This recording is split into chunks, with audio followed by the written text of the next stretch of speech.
Chilling tales for dark nights.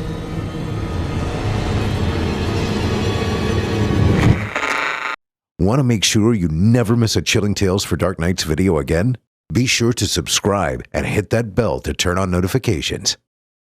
We've always lived at 423 Stockholm Street, so there really wasn't ever a time that I didn't hear the creature. He'd been living in the room on the other side of my wall since I was born. When I was a very young child, I thought he was my friend. I would knock and he would bang back. I would giggle and he would mumble words to me that I couldn't understand. I thought he was there to protect me from my nightmares.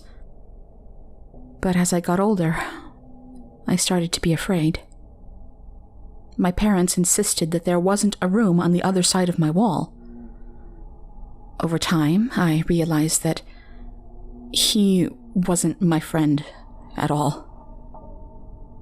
That's when the scratching, moaning, and sporadic banging began to scare me. When I was 8, I finally broke down and told my parents about the creature in my wall. I was terrified that he would come into my room one night and kill me. My mother rolled her eyes and told me it was mice. She never listened to me anyway. My father agreed with her that it was animals, but he hugged me and told me he would protect me and not to be scared. So from then on, whenever I'd hear the noises, I would scream for my father, and he would come running into my room less than a minute later to see what the matter was. I would point at the wall and cower. My dad would smile, bang on the wall with his fist, and say, "Quiet down in there or else." The noise would stop. I'd give my dad a teary smile and he would hug me. He was always my protector. I miss him so much now. As I matured into a teenager, I started inviting my friends to sleep over. They didn't believe my stories at first, but after one night in my room, they were convinced. We called ourselves the Stockholm Street Ghostbusters, and we spent hours trying to exorcise the entity, a demon according to our research, through awkward seances and Ouija boards. We decided the scratching must be the creature etching satanic sigils and drawings into the other side of my wall. One slumber party, running on heightened bravado and caffeine, I waited until the familiar scratching started and I pounded on the wall, just like my dad. "Quiet down in there or else! You're already dead! The living are trying to sleep!"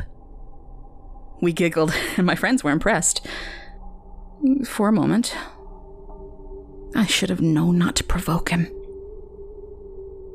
Suddenly there was an answering enraged banging on my wall, louder than I'd ever heard, and a sort of angry yelling.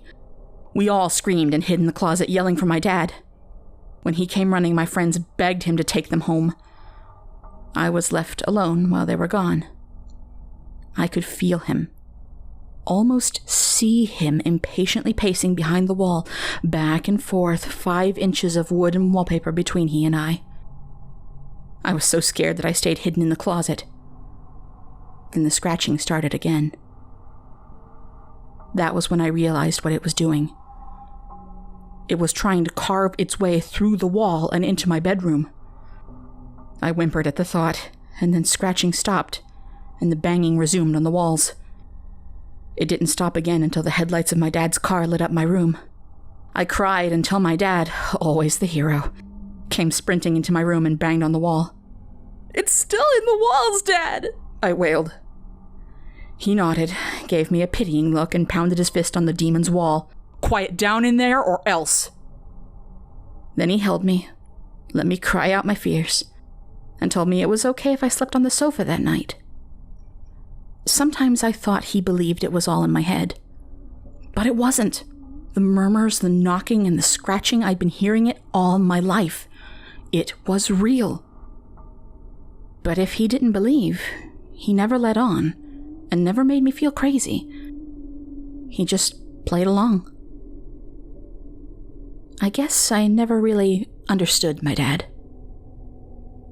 One night when I was 16, I was awoken by an otherworldly, ear-splitting scream. It was so loud, so high, and so piercing that I screamed as well in terror.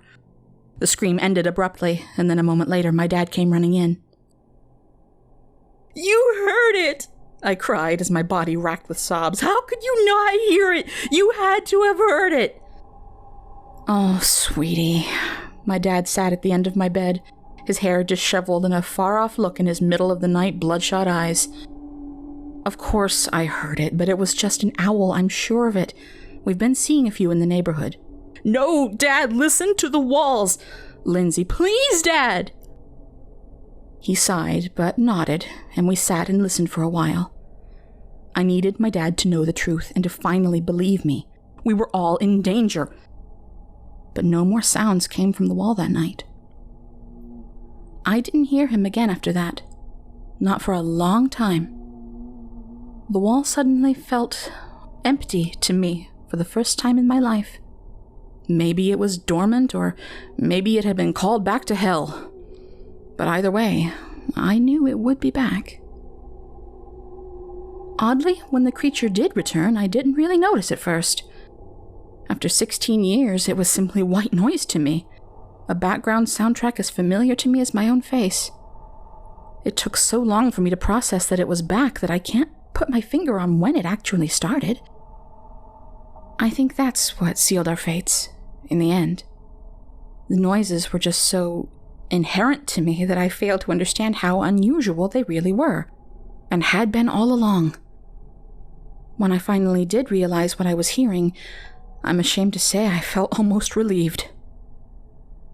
The haunt progressed in the same cycle it had all my life.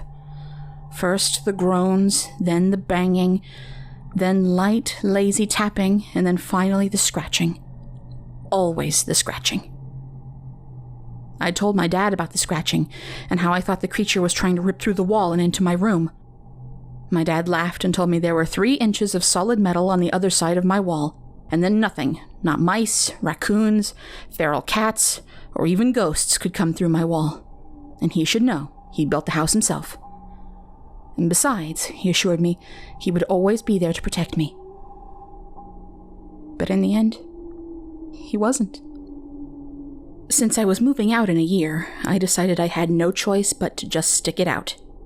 After 16 years with him, what was 12 more months? I grew unconcerned, lazy, and complacent. I ignored the noises, even started to bang back again.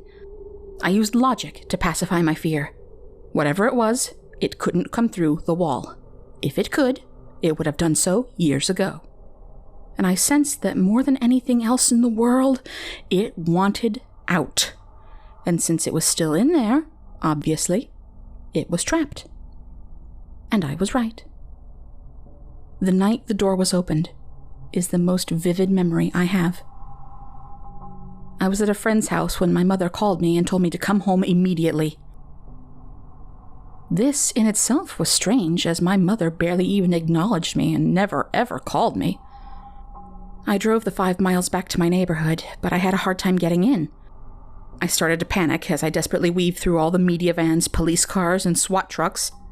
I had to park and walk the final 3 blocks to my house, tears rolling down my cheeks as I realized that my street was the epicenter of it all. Because I knew. As soon as I saw my house, I realized it. My dad must be dead. It had finally gotten out, and it had killed my dad.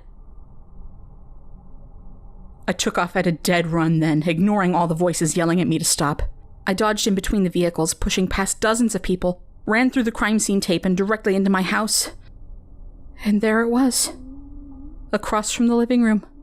Next to my bedroom. The hall closet stood with its door open. All the jackets and sweaters had been pulled out of it, and on the back wall, I saw it. Another door. For whatever reason, no one stopped me. I stumbled into the closet, through the hidden door, and out into the room I'd always known was there. But it wasn't what I thought it'd be.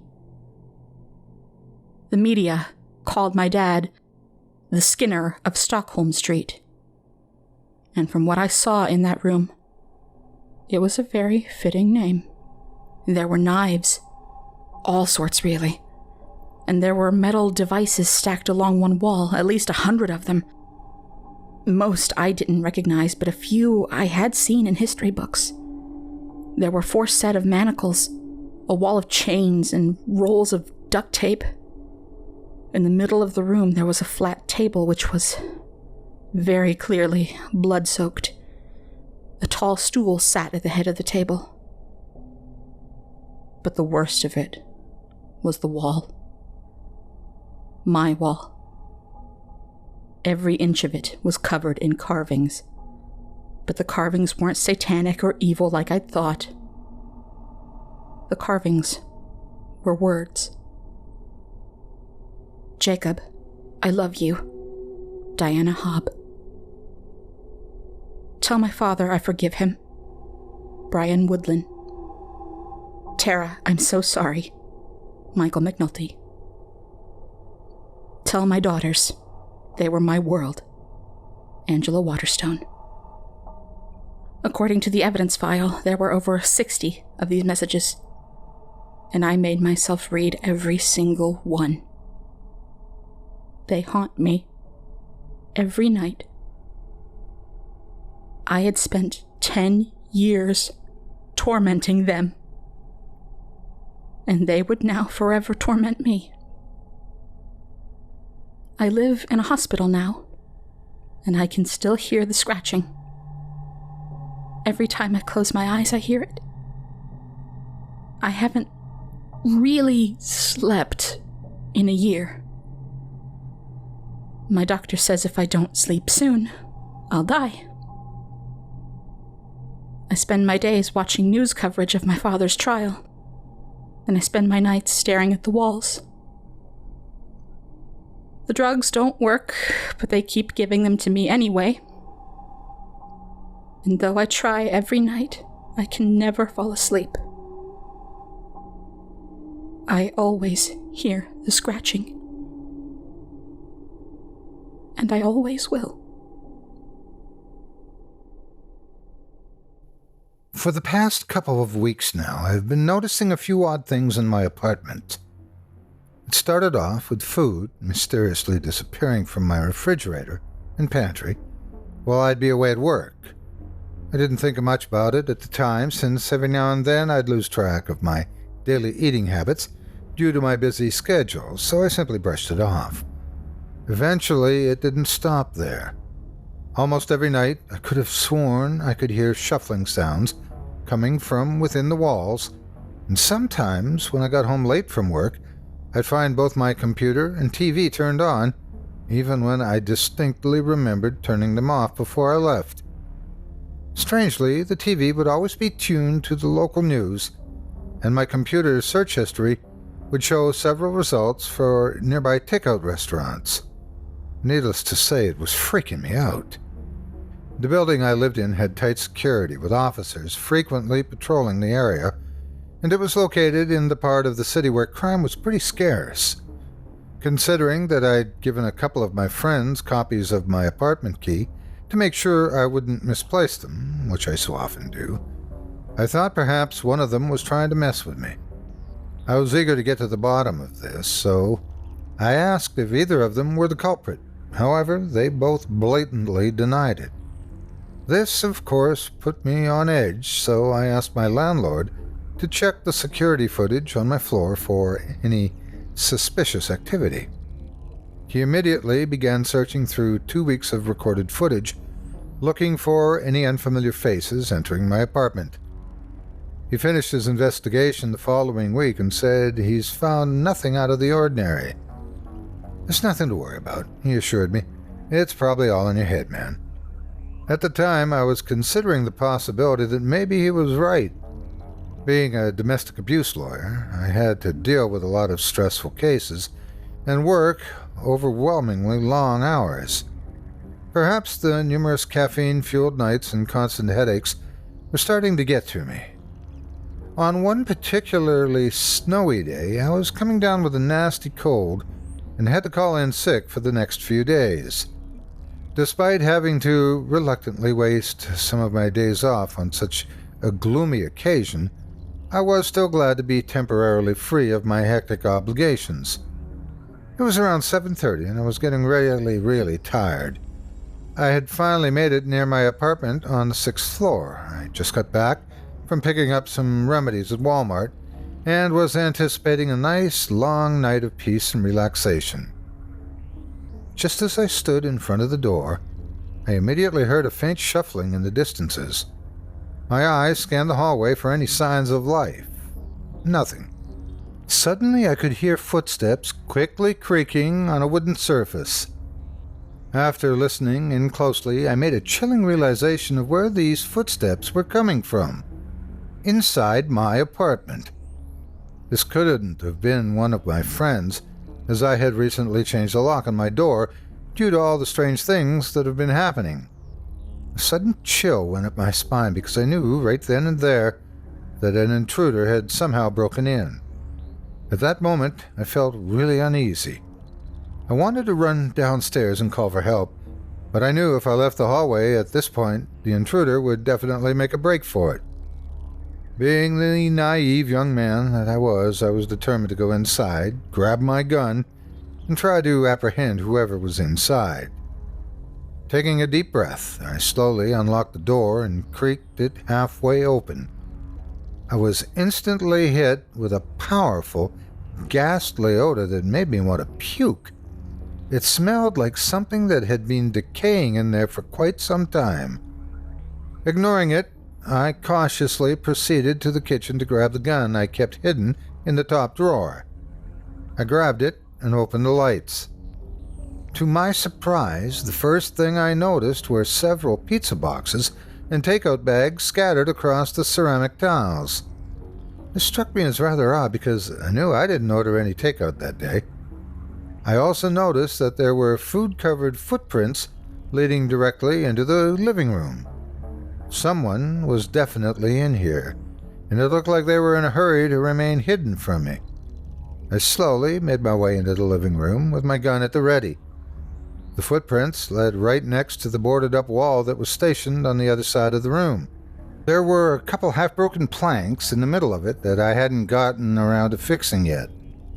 Very carefully, I walked towards the wall for a closer inspection. My heart was beating with every inch I took.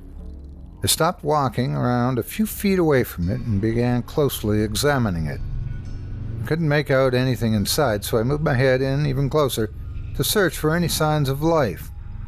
Again, nothing was completely visible, as it was pitch dark inside. So this time I pulled up my phone, put it in the wall, and turned the screen on. Suddenly, out of nowhere, I saw two amber-red eyes staring directly at me. My heart dropped like a rock. I quickly stumbled backwards, trying to keep my balance. A sudden rush of adrenaline swiftly filled my entire body. I quickly spoke in the most intimidating voice I could muster up. "If you don't get the hell out of here right now, I swear I'll blow your damn brains out," I exclaimed. Silence subsequently followed. I was half expecting some demented lunatic to rush out from there and attack me out of nowhere, so I prepared myself for an epic battle. "Didn't you hear me? I'm not messing around." Before I could finish my sentence, I was interrupted by a faint sobbing coming from within the wall. The intruder took in a deep breath and spoke in a soft tone. "Please don't hurt me. I'm really sorry about what I've done," the intruder replied. The voice sounded like it belonged to a frightened little girl around the age of 13. This really wasn't the dramatic response I was expecting. I lowered my gun as the tension in the room quickly shifted to that of confusion. "Jesus, kid, you nearly scared me half to death," I said. "Who are you and what exactly are you doing in there?" No response. It seemed like my initial reaction shook her up a bit. "It's okay, you can tell me. I promise I won't hurt you." I slowly backed away from the wall to assure her that I wasn't a threat. "See?" After a brief moment of silence, she replied once more. "My name's Maple," she said in a jittery voice.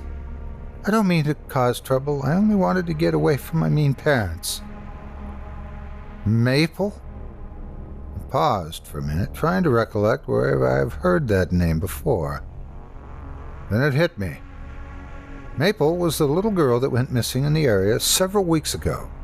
The media reported that she allegedly ran away from home after her parents had physically abused her last Christmas. She must have slipped into my apartment when I forgot to lock the door that day. At that moment, I felt genuinely sympathetic, mostly because I've dealt with quite a few runaways in my line of work. Poor thing must have been scared to death. I guess when I ran out of food, she decided to break into my neighbor's apartment and help herself to their leftovers. She probably dropped all of it on the floor and made a break for it once she heard me come up to the door. I remembered at this point that there was a police car parked right outside of the building. I figured that I should first try to comfort her before calling the cops over. "It's okay, sweetie. Everything's going to be all right," I assured her. "Just please, come out so I can make sure you're okay." She suddenly stopped sobbing and became quiet. Dead silence filled the room as I anxiously awaited a response. She was almost starting to freak me out. After about a minute passed, she finally said something. "Okay, but could you first put the gun on the floor and come closer? I need help getting out." Her voice sounded slightly deeper this time. The sudden shift in tension kind of threw me off at first. I wanted to comply with her demands, but I had this strange, eerie feeling deep inside that something was off. At the time, I couldn't make out what it was, though. Giving in to my paranoia, I thought it was best if I just left her there while I went to go get help. Actually, just wait here, Maple. I'll be back soon with the... Wait, don't go, she interrupted in a surprisingly loud and desperate plea. The sudden outburst made my whole body flinch. "You can't leave me here. My ankle, it really hurts, really bad.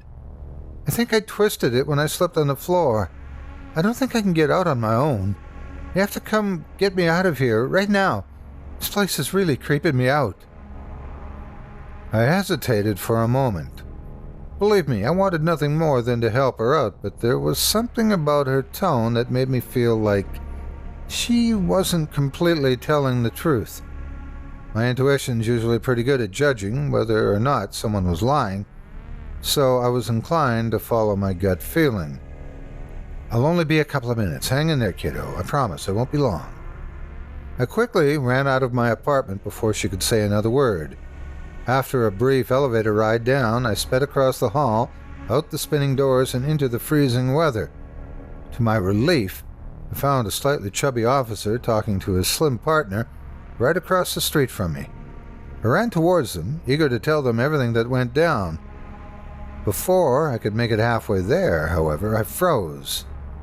My heart sank as I remembered something that will forever send a chill down my spine.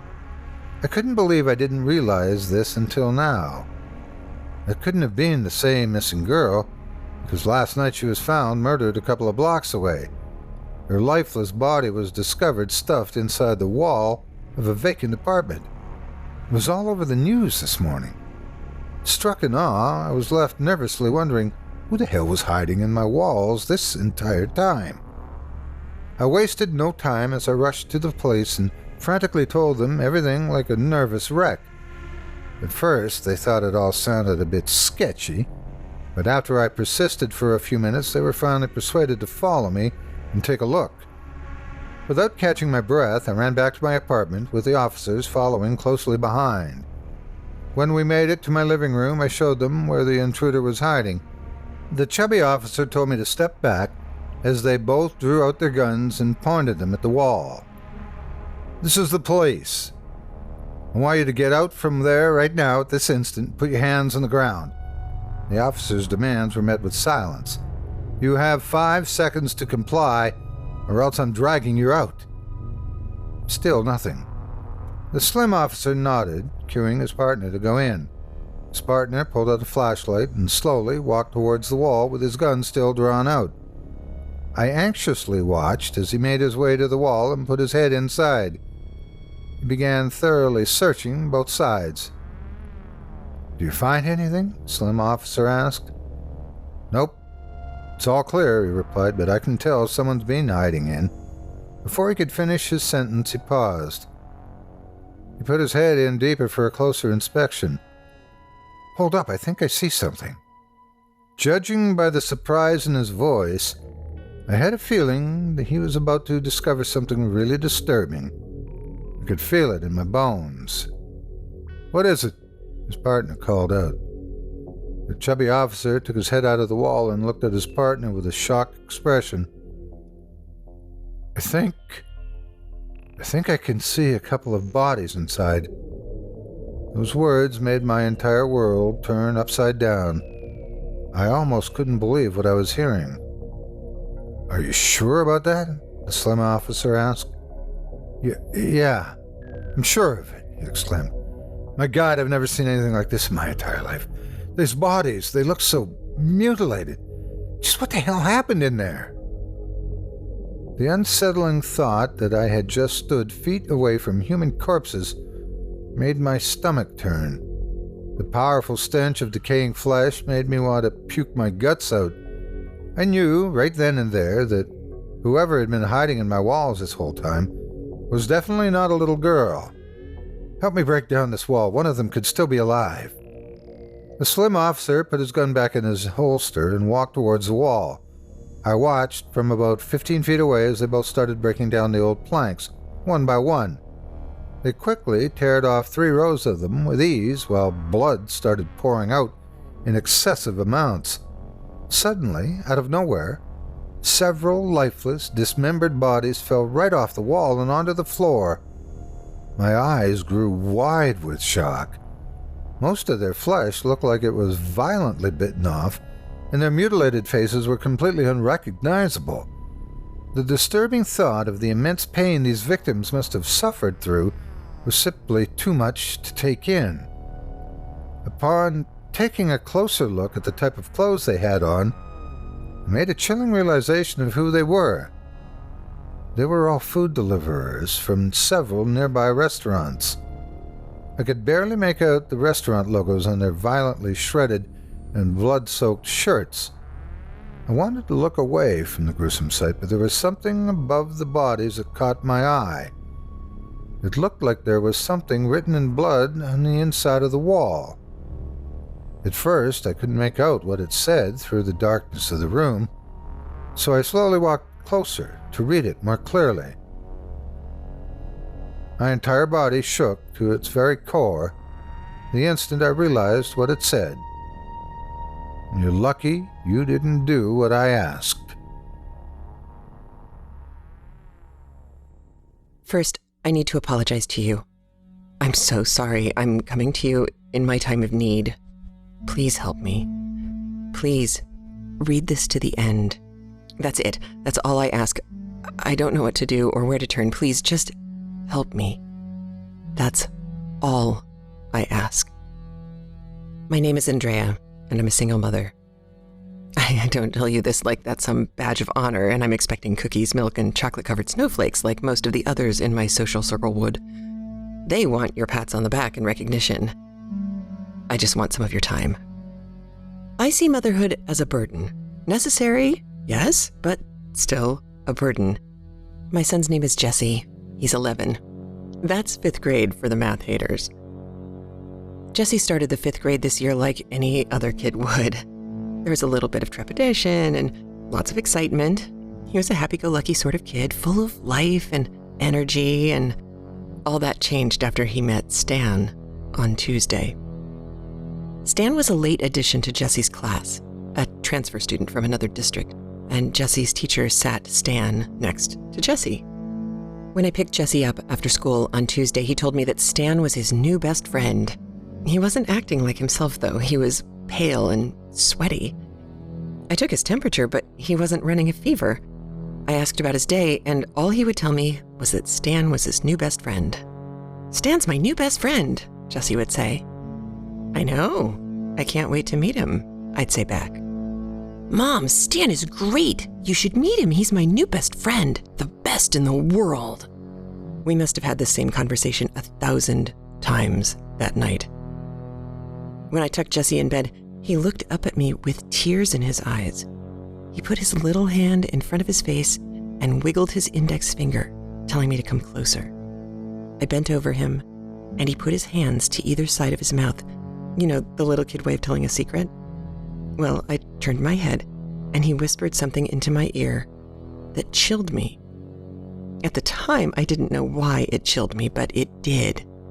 He whispered, "You believe me, right, Mom?" I sat back up and looked down at him. "Believe you about what, honey?"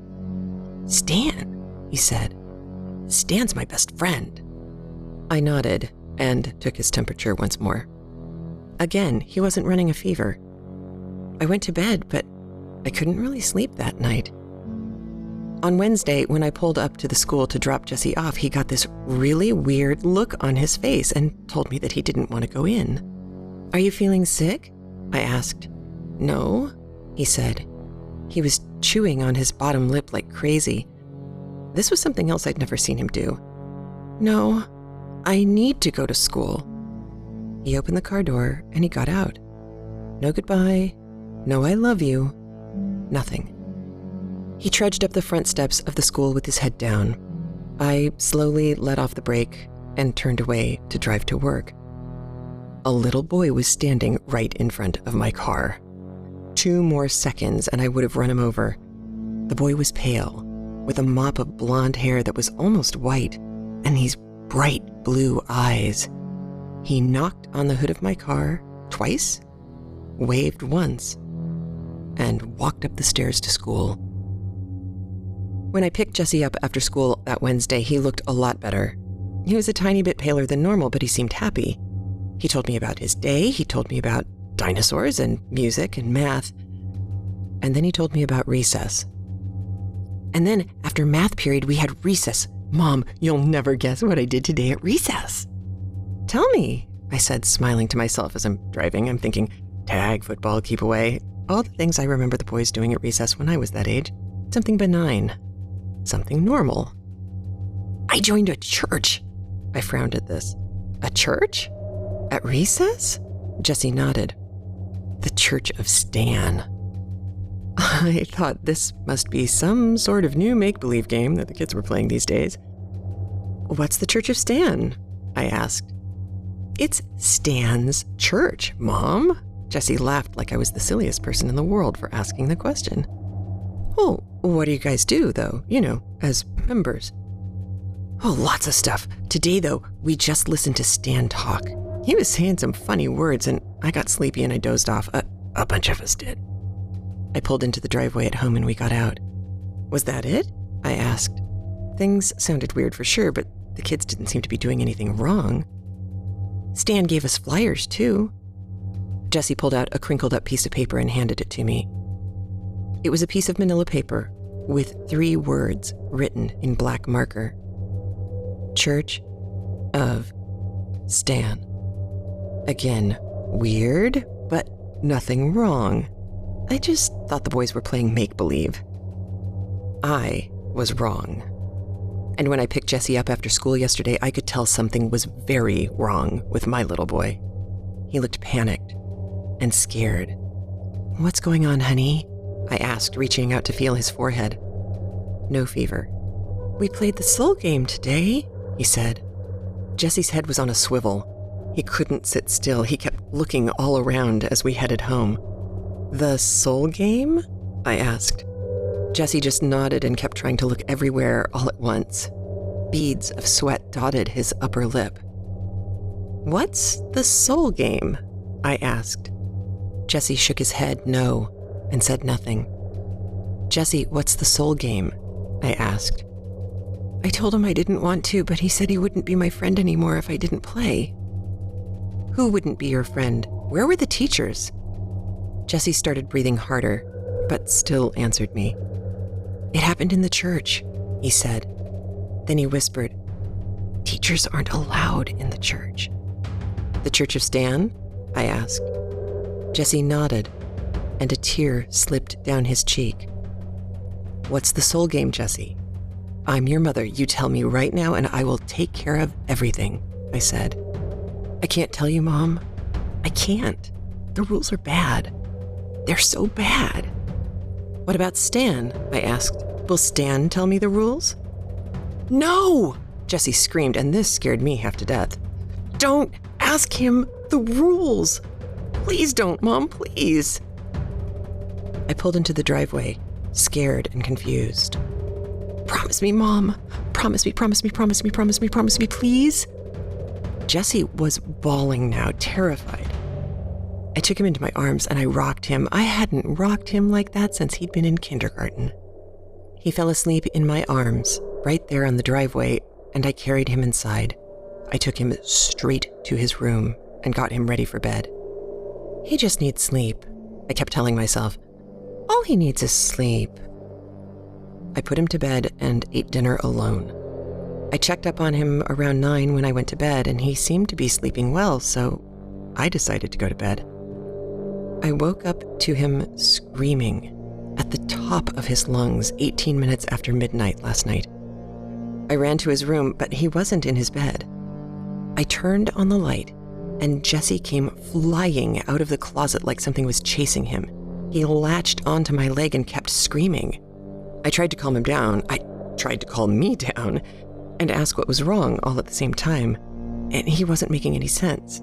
He kept screaming about the soul game. He was impossible. I kept asking what it was, but he still wouldn't tell me. I tried to put him back to bed, but he would have none of that. Finally, I just took him to my room and he slept in my bed. He fell right to sleep. Lying there on my side next to him, I watched him drift off, stroking his hair, when his eyes popped open and he stared right into mine. I'll tell you the rules after school tomorrow, lady, he said. Then he closed his eyes. What was going on with my kid? In the darkness, I stared at the ceiling for a long time before rolling over to my side and staring into the bathroom. You know how when you're on the edge of sleep, sometimes your leg will kick and jerk you awake? Or you'll imagine you're falling, or that you've just tripped over something and you get jerked awake. Yeah, well, that happened to me all last night. Only I kept being ripped from my sleep by seeing something in the doorway to the bathroom. Every time my eyes would start to slip shut, I'd see the dark outline of something large in the doorway, and I'd jerk awake. Of course, nothing would be there, and I would start falling asleep again. The outline would appear in the doorway once more, but it would be closer to me, like it had taken a baby step. Over and over, this happened until morning. This morning, on the way to school, Jessie seemed out of it, lethargic. I felt the same way. I was even more exhausted. I thought of asking Jessie about what he'd said right before he fell asleep, but I couldn't. I was afraid it would send him into hysterics again, so I left it alone.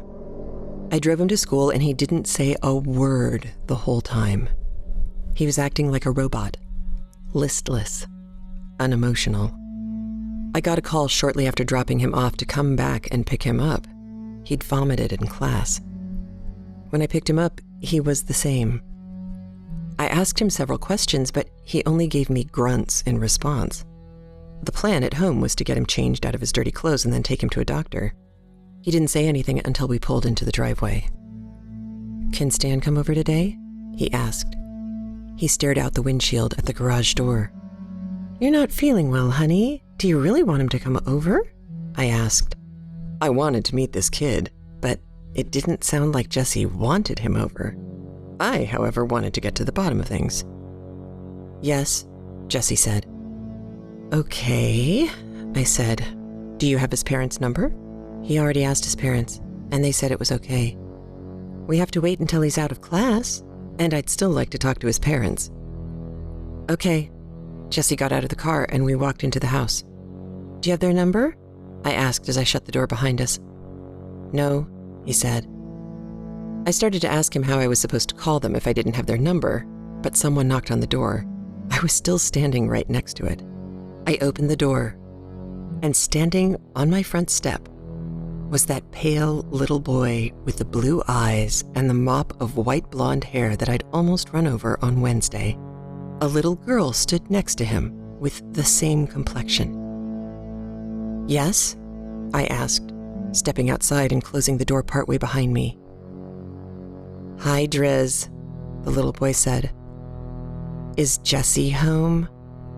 This little boy standing on my front porch should not have known that name.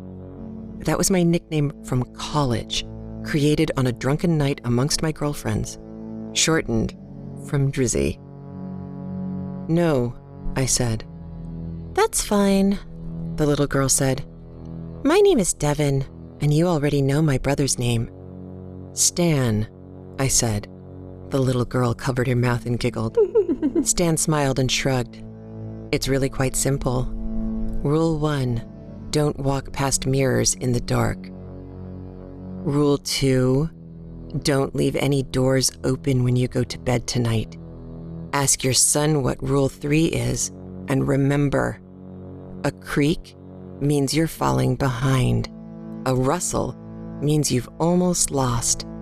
When the lights go down, hopefully you won't see the dark shadow standing in the corner of the room. Hopefully you won't hear it breathing as your eyes shut and you begin to sleep. And if you hear a bang, well, hopefully you never hear a bang." Stan turned and walked away with his sister. I stared after them both and shook my head.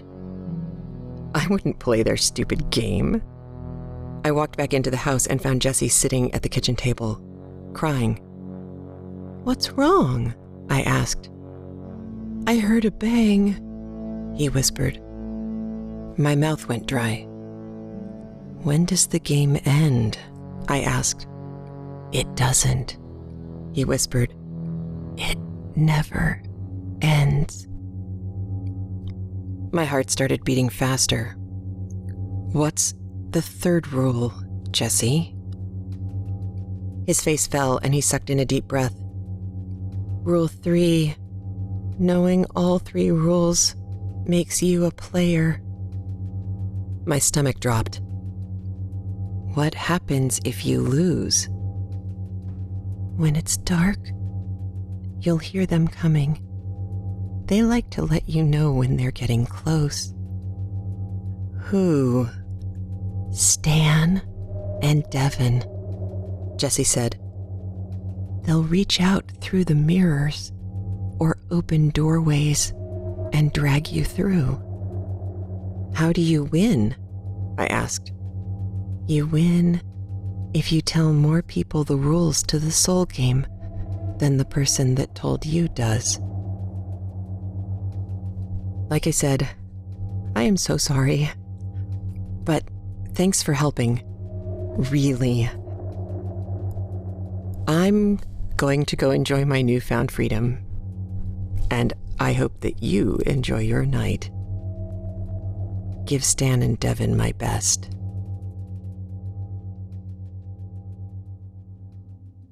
You don't know my company. Don't bother looking it up.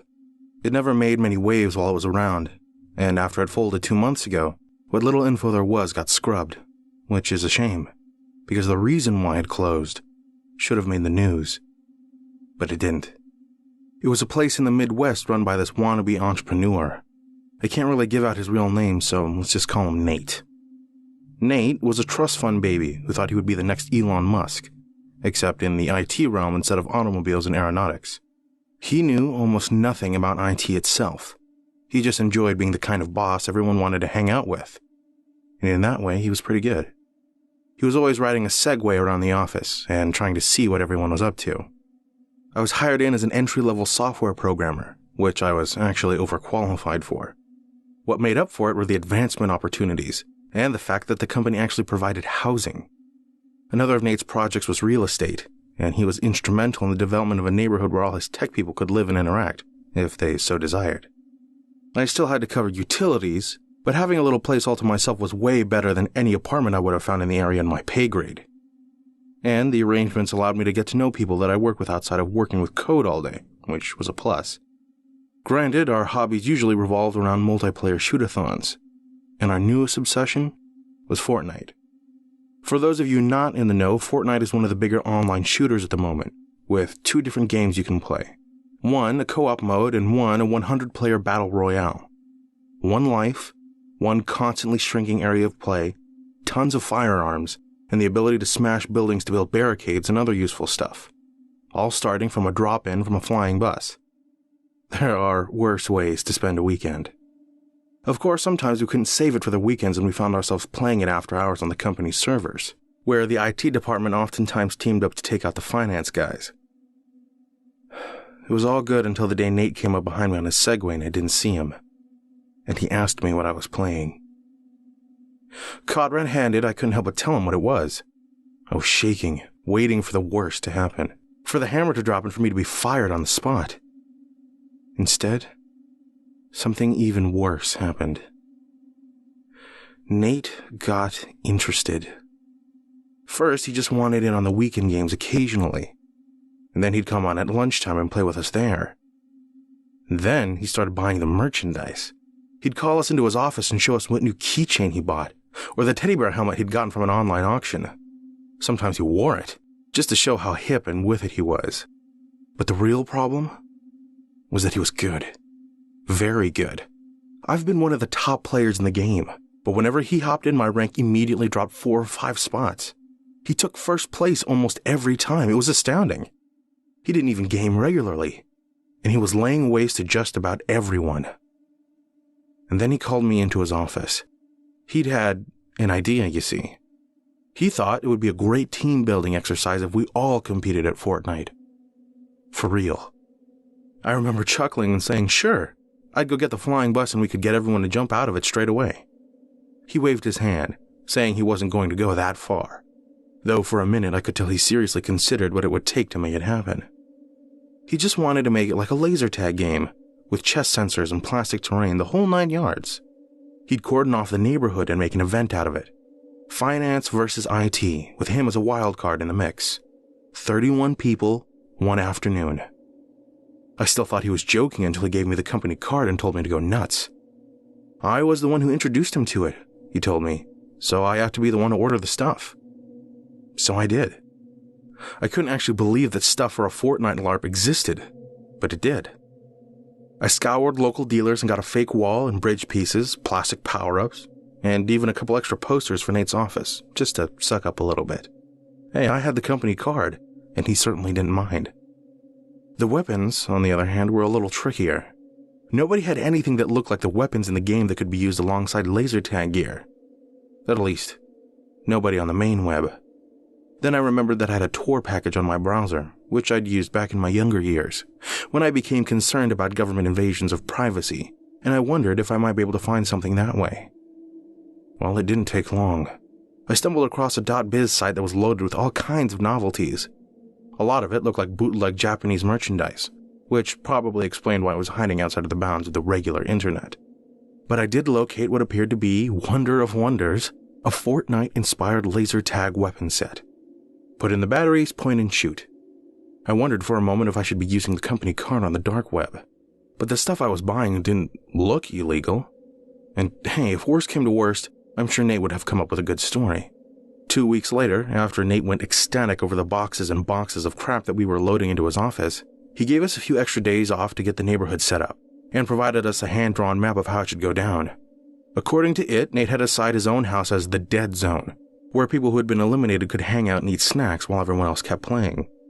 Aside from this, it was off limits. I almost wanted to lose just to get my hands on what were sure to be amazing snacks. So, it began. IT nerds versus finance geeks. 15 per side with our boss on his own team. I got my first strike against Joe, a guy I occasionally saw on my lunch breaks. I got him right in the chest. His sensors went off. He gave me a salute, then told me he was off to enjoy bacon-wrapped scallops. Lucky bastard. A little while after that, I ran into Fred and Janet, who were arguing about who shot who first. The two of them were in kind of an off-again, on-again sort of relationship outside of work, and it looked like they might have been off again. Fred kept firing his submachine gun at Janet's vest. She kept pointing at his head and pulling the trigger on her shotgun. Both of their vests were going nuts. I told them to cool off and go to the loser's banquet at Nate's. I didn't see anyone else for a while until I managed to sneak up on Nate from behind while he was crouched behind a plastic wall. I was about to end him when he turned, saw me, and pulled the wall around between us. He was about to fire when his cell phone went off. He looked at the number. Damn it, I told them not to call me this weekend. He waved at me to hold and answered his phone. It sounded like he had a client on the line. While he wandered, I asked him how many he had so far. He mouthed, 9. I made as impressed a face as I could as I held up one finger. He nodded, then sat down behind the wall again, talking as loudly and as obviously as he could to let everyone else know he was on the phone, so no one got any ideas to execute him while he was distracted. I decided to go back on the hunt, but in all honesty, I was getting bored. Everyone else was either hiding really well or had already given up to go get food. I could smell the mouth-watering hors d'oeuvres from the street, and for a moment I seriously considered taking myself out. Curious, I went behind Nate's house, not to go in, but just to peek and see what everyone was doing. I barely got to his back deck when I heard the coughing. Really awful coughing. I had a neighbor when I was a kid who coughed like that. He later died of emphysema or something similar. Nobody at work smoked or had any kind of lung problems, so far as I knew. Even as an active contestant, I had to see what was going on.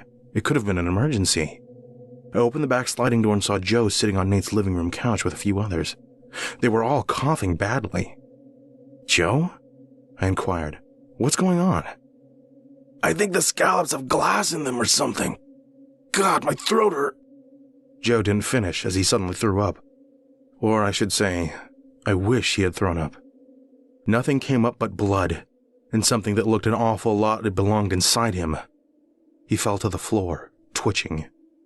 The others on the couch looked disgusted and horrified until they, too, started coughing up blood and going into convulsions. And then from upstairs I heard terrified, blood-curdling screams. In a terrified daze, I ran up the stairs. I heard a woman first from the guest bedroom, the door to which was shut. I opened it and discovered Janet laid out on the bed, also seizing and foaming at the mouth. I thought about what first aid I could provide when she screamed one last time, and her chest erupted. I backed out of the room gagging and heard more screaming coming from the bathroom. This time I didn't want to go, but I couldn't help myself. I opened the bathroom door, and there was Fred, staring into the mirror and holding his face, shrieking uncontrollably. He turned to me, and in that moment, I saw what was the matter. His face was cracking and blistering, and when he turned to me, it came off in his hands. He reached for me, skin and muscle sloughing off of him. Involuntarily, I recoiled in horror and moved just out of his reach. He collapsed, gurgling to the floor, and he lay there lifelessly. A bubbling sound emanated from somewhere other than his mouth. I must have passed out. I vaguely recall someone carrying me out of the house and being laid on the lawn surrounded by vans painted solid black, as all of the gear I'd purchased was quickly confiscated. 19 people. 19 out of 31. The authorities questioned the 12 of us who survived, but Nate got the worst of it. An investigator with a clipboard grilled Nate about the source of the weapons. He never mentioned me. He said it was all ordered on the company card. I sighed in relief and would have thanked Nate later, if I'd ever gotten the chance. I never saw Nate again. I simply assumed he went off with the police, and probably ended up filing for bankruptcy, following the inevitable wrongful death lawsuits which resulted from his team-building event. After a week or so of taking time to mourn and recover, we returned to work to find our offices gutted, and some guy in a suit informed us that a larger firm had bought us out, that we were no longer needed, and that we would be given proper severance and counseling if we still needed it. It all sounded reasonable at the time, except that I was out of a job and I would never see 19 of my former co-workers ever again. And that's not even the end of it. A few weeks later, I received an email. The sender's address was gibberish, encrypted beyond comprehension. All that was in it was an invoice from the .biz company I'd purchased the laser tag gear from. It listed one set of Fortnite-inspired weaponry. The price? $0. Below it was the following message. Thank you for your patronage. Due to the high entertainment value received, there is no charge for these items. Thank you for the pleasure of your business. I went to look up their website. It no longer existed. I thought back to the day I'd made the purchase and tried to recall what happened to all the guns. I remember them being loaded into one of the nearby vans. I thought it was a police van at the time. Now, I'm not so sure. And now, I'm thinking Nate may not have gone with the police after all. My name is Solomon Tall. On the 27th moon of the year of the shining cloud, I awoke in our encampment with a terrible feeling. For 5 days we'd been without motion in any direction, waiting for the knights to give us the order to move east. But it hadn't come. And so our days had been spent sharpening our pikes and shaving our arrow points. And at night there were songs and stories, as we hoped and prayed a miracle would come for us. But that morning, which was gray and foggy, I sensed a stirring among the men, and one by one they woke up, and we could see fire on the horizon. And then they came. 1,000 men, marching and on horseback. And when I saw them come over the hill, I put my head in my hands and I told myself that I was not certainly dead. I couldn't know this was the end. But every man in camp despaired, especially when we saw that more and more armies joined the first, until in the end there were thousands spread out around us, and we had to move from Red Royale because there was no room in the fields for us at all. The armies carried themselves with dignity, but the fear was etched in their faces, even in the faces of the proud knights. Preparations were begun to march, orders were shouted, and we were aligned in columns. It took hours. All fires were crushed, the wagons were loaded with supplies, the tents struck down. Harrick, my only friend, who I now clung to for his bravery so I would not go mad, told me he guessed our journey overland would only be of a single day. This, he said he could tell by the amount of supplies left behind for the wolves. One day. That meant we were all headed for the shore.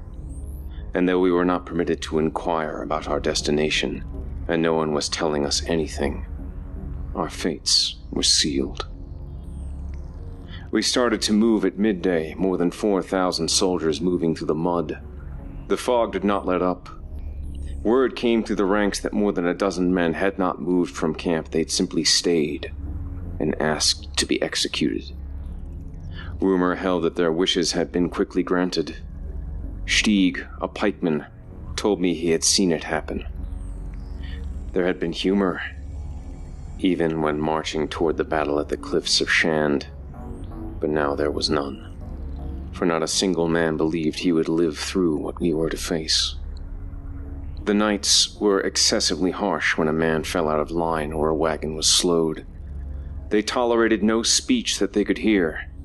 They barked and shouted orders, and we followed them, our heads down. Toward the beginning of dusk, I heard a man sobbing to my left, and I turned, and I saw a young spearman who had broken down.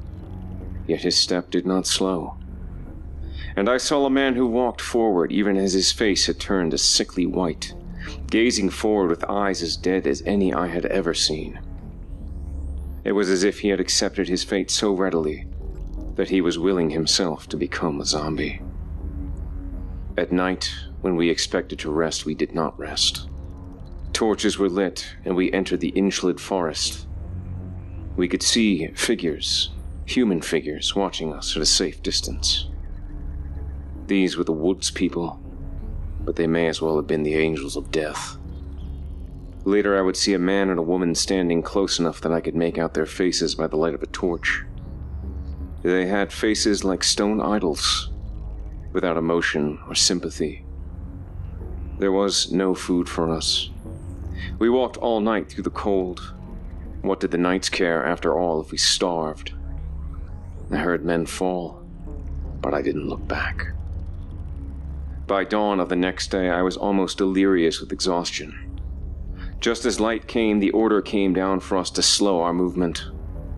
We had broken through the woods an hour before, and a quarter of an hour after that, the knight suddenly galloped ahead, and we saw the sea.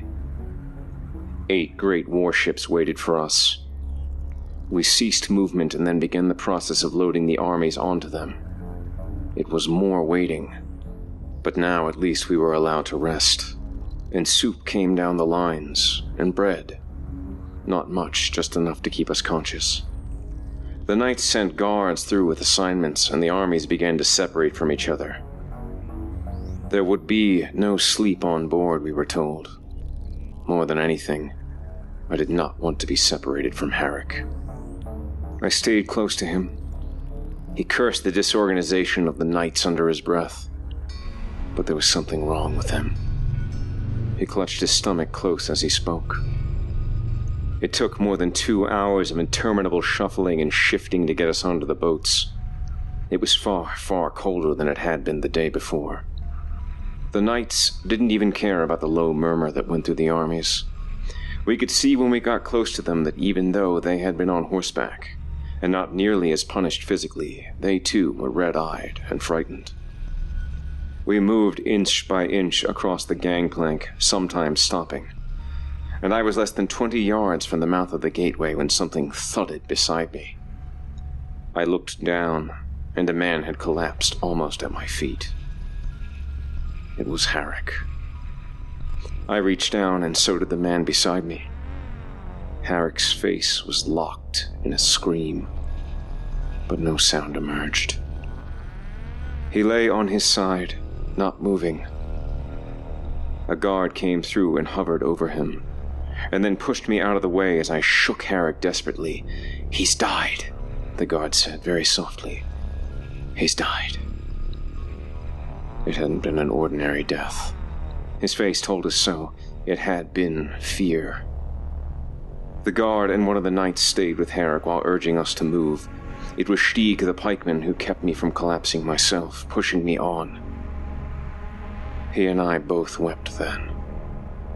We were no longer ashamed, and we weren't the only ones. I looked back and saw Herrick being carried back to shore, and he disappeared from my view, blotted out by the throng of soldiers all around me. On the ship, I lay sprawled across the wooden supports, able to sleep out only fitfully. More meaningless hours went by as we waited for the boat to leave shore. It would be the last time we would ever touch our homeland. The men took their places and we were left alone, the knights and guards collecting up on the deck to begin their planning. This would be no mere attack. It would be a full-scale invasion. There were no more warships to come. Every available man had been called to fight this enemy. Without our overseers watching, there was more talk and counsel delivered to the weakest of us, even as most passed out from exhaustion. I remained almost silent. There was more stirring when the cooks came through with more soup and even meat and sugared tea. That night, I sometimes heard a splash, which I would learn at dawn had been the sound of men throwing themselves from the brig. The freezing water represented a most merciful death. I was aware of 4 of these suicides. These men were unobstructed in their goal. I saw in the middle of the night a long swordsman of my acquaintance staring silently through one of the portholes, and I made my way over to him, desperate for human contact, even if it was utterly wordless. He and I exchanged a glance, and nothing more. Our ship was on the far left of the formation of the fleet, and all I could see at first was the open ocean. Within minutes, though, I saw a shape out there on the water. A vessel, sailing in the opposite direction, toward Red Royale. It was a great carrack. The long swordsman, seeing it in real detail before I could, invoked the gods in a bloodless whisper. For there was no one on that ship. It drifted without aim across the water, pushed off from somewhere miles and miles away. And our own boat was turning away from it toward the north in an effort to avoid striking it. It passed close enough that we could hear the creaking of its masts. This invaluable vessel had no crew, no captain, no armies. They had been left on Alberiag to die, and none would return. It transported not even the bodies of the dead. Shortly after the sun rose, I saw that its color was not as it should have been. There was a faint yellow tinge in the sky, and upon seeing this, one of the Kalic soldiers began to wail and cry out for the gods to sink our ship in mercy. The rest of us, almost to a man, lapsed into a hypnotized silence as we watched the yellow color become more and more intense, until we were sailing into a surreal blanket of warm gold, a thick fog of color that drenched every ship. To hold one's hand in front of one's face was to see it lightly bathed in that sickening hue that we had only heard rumor about. Some began to speak of mutiny and desertion, of seizing control of the ship. But soon enough the guards came down from above, and Sir Roderick then appeared in the hold. And the first thing he said to us was, "We are landing on Alberiag." He went on to say that we could, if we wished, write to our loved ones, and our messages would be held on board the ship for its return trip to Red Royale. 2 guards began to pass out parchment and ink.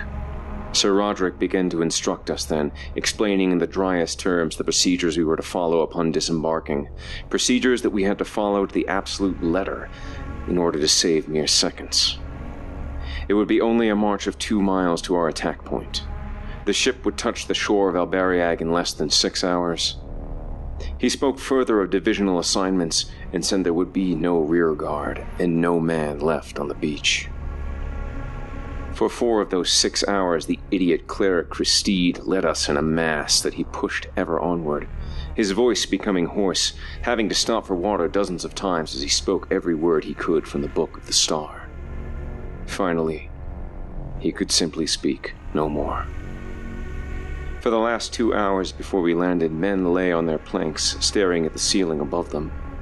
Or they paced back and forth, muttering to themselves, or sat with head in hands, or, like me, prayed. The sky above the sea was drenched in a thick amber glow as if the sun had caught fire and was dying. Sometimes the sky would seem to flicker, as if lightning were trying to press through from another realm. Night and day had no meaning here, as since the summer of the previous year, that sky had remained constant over Alberiag through every hour. 60 minutes out from shore, we began to hear a sound we'd never known existed. There had been no tales of it. One had to listen close in the beginning to hear it over the waves. It was the sound of 1,000, perhaps 10,000 creatures. Not humans, more like animals, baying animals, who had congregated and were now emitting a common cry of excitement and rage. It rose slowly around us, and by the time land came into view to the north, every man was hearing it, and every man, including Sir Roderick, had gone quiet, listening to this awful cacophony, which was constant and unyielding. We began to see through the amber cloak the features of the undefended shore, which seemed so much like our own back home. Sir Roderick commanded us to begin to maneuver into the optimum position for swift disembarkation, which meant pressing against each other near the keel. 4 lancers began to frantically ready the gangplank for opening. We wedged in so tight against each other that it was difficult to breathe. We had to hope that the steersman would not cause such an abrupt landing that the contact would crush the men in the first ranks. My breath came shorter and shorter as we heard the bottom of the boat scrape the shoals. And then we had landed. A messenger lad shouted out, and the gangway began to lower, allowing that diseased light to flood in. Not a one hesitated to exit the hold that had held us captive, even though the sound of that cloud of dissenting, angry voices became much louder when the cold air struck us. We lined up on the shore, having very little room to maneuver, shoved this way and that by the momentum of whichever soldier moved to one's left and right. The horses and the dogs and the weapons were offloaded from one of the ships with great speed. It was obvious to me that things were moving much more swiftly than had been planned. The knights must have sensed the new panic among us that the mysterious outcry was causing. I was handed a halberd and immediately urged to start to march. As for sticking to the formations described to us on the ship, this plan seemed to have been abandoned. We were to simply go forward as quickly as we could. The soldiers began to march. I knew no one anymore. The faces were all quite unfamiliar. We reached grass. A wide field was stretching away from us. but the grass was dead and withered. The tumult of buzzing voices was getting louder and louder, coming from just up ahead. Now a man on my left dropped his blade, and when he reached down for it, he stayed on his knees, and then curled on the cold ground, as if wishing to sleep. Like a little boy. No one stopped for him. Another man dropped to the ground, having lost his footing. He made a half attempt to rise, but from the despair etched on his face, I knew he would not get up again. His eyes closed, and he collapsed right there, like a doll. The knights were shouting orders over the din to stop for nothing when we were engaged.